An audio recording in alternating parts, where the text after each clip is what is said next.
Let me thank Chairwoman DeGette. I don't think that we could have a more important hearing than the one that you're chairing today. And we're here to get answers from the big oil companies about why they're ripping off the American people. At a time of record profits, big oil is refusing to increase production to provide the American people some much-needed relief at the gas pump. Instead, they're buying back their stock at an estimated cost of about $40 billion this year. Big oil is lining their pockets with one hand and taking billions in taxpayers' subsidies with the other. Meanwhile, the American people are getting ripped off as these companies choose to keep production low so that their own profits stay high.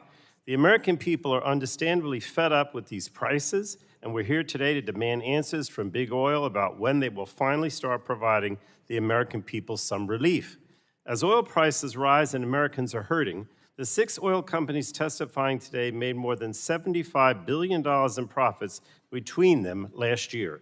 It's also likely these companies will make even more money this year. In fact, on Monday, Exxon announced that its first quarter profits may be more than $9 billion. That's higher than last year's first quarter profits of $8.8 billion. And all these profits while Americans are getting taken for a ride at the gas pump. Even in the face of a devastating war in Ukraine and a bipartisan agreement to ban the import of Russian oil, several of the companies testifying today told their shareholders that they would rather make money off high prices in the market than invest in additional oil production. If these companies really wanted to do something about high gas prices, they would put their profits to work by increasing supply. Right now, the oil and gas industry has more than 9,000 approved but unused drilling permits, and they should focus on using them.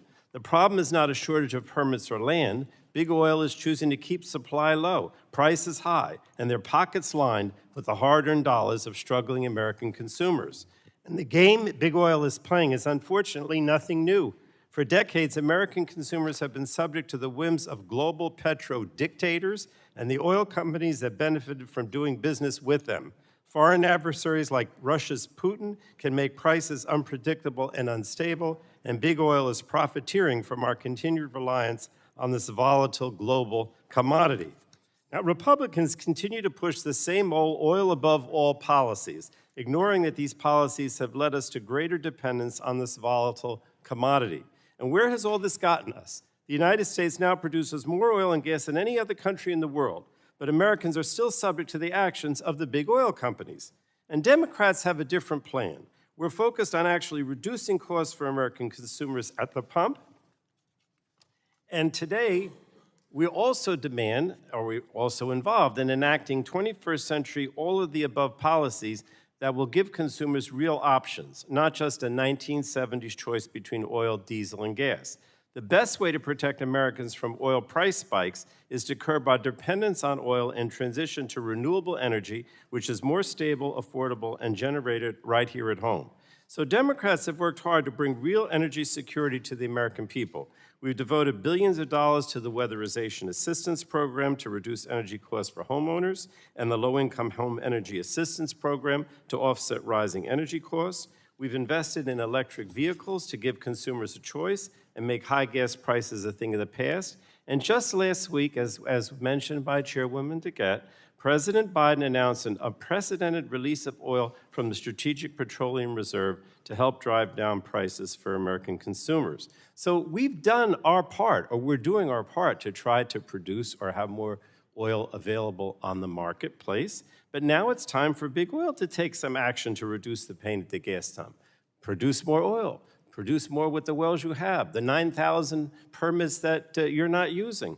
I look forward to hearing from each of the witnesses today about how their companies can help the American people instead of lining their own pockets. And I certainly don't want to hear from any of them that that's not our responsibility. You know, we're just companies trying to make a buck. If anybody says that to me, I'm going to say that's unbelievable if that's your attitude here today. You can make a difference, whether it's more production or somehow, reducing prices, your wholesale prices. I don't want to hear that, we only do the wholesale prices. This is all done at the retail level. It's a lot of garbage. The bottom line is you set the wholesale price, and that's the biggest part of the retail price. So don't tell us that you can't do anything about it. You can do something about it, and we expect you to do that. Maybe it's a matter of patriotism. I don't know what to call it, but something must be done on your part. I yield back. Thank you, Madam Chair.